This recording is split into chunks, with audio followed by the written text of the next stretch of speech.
আসসালামু আলাইকুম। আমি গ্রামের ছেলে নয়ন আবারও আসলাম।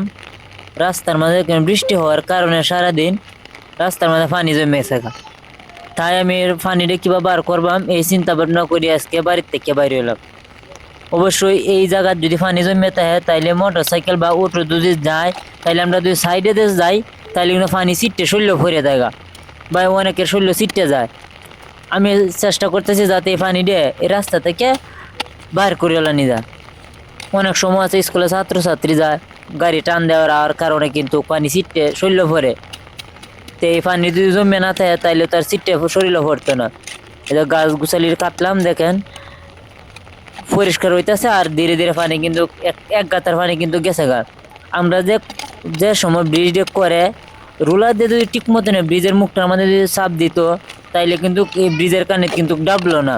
এটা কিন্তু একটা কালভার্ট, কালভার্টের মুহের কাছে কিন্তু ডাববেছে গা। এই যে দেখেন মাটি একবারে চল্লা চল্লা মাটি, তাই আমি টাইনে পরিষ্কার করে একবার এই যে পানি কিন্তু একবারে বাইরে হয়ে গেছে গা। অবশ্যই সেই সাইডেও কিন্তু রয়েছে, আমি সেই সাইডেরটা পরিষ্কার করে দেব।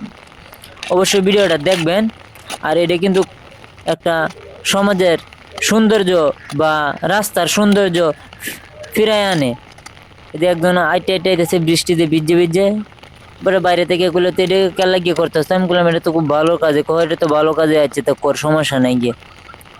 সবসময় আমি এই মানবিক কাজগুলো চালায় যাইতাম চাইতেছি ইনশাল্লাহ। এই যে আমি এমন এই সাইডে যাইলাম না, এই দেখুন এই সাইডে তো অনেক পানি, এই পানিটাও কিন্তু একবার সুন্দর মতন বাইর করবাম রাস্তার বাইরে। আমি গ্রামের ছেলে নয়ন, সব সময় এই ধরনের কাজে থাকবাম ইনশাল্লাহ, যদি আমাকে আপনারা সব সময় সাপোর্ট করেন। এটা পানি কিন্তু বাইরে হয়ে যায়। যদি এই ভিডিওটা আপনাদের কাছে ভালো লাগে, যদি ভালো লাগে তাইলে একটা লাইক, একটা কমেন্ট, একটা শেয়ার করবেন। ছোট্ট ভাই হিসাবে আপনার একটি লাইকের মাধ্যমে কিন্তু আমার পরবর্তীতে ভিডিও করতে আগ্রহ বাড়বে।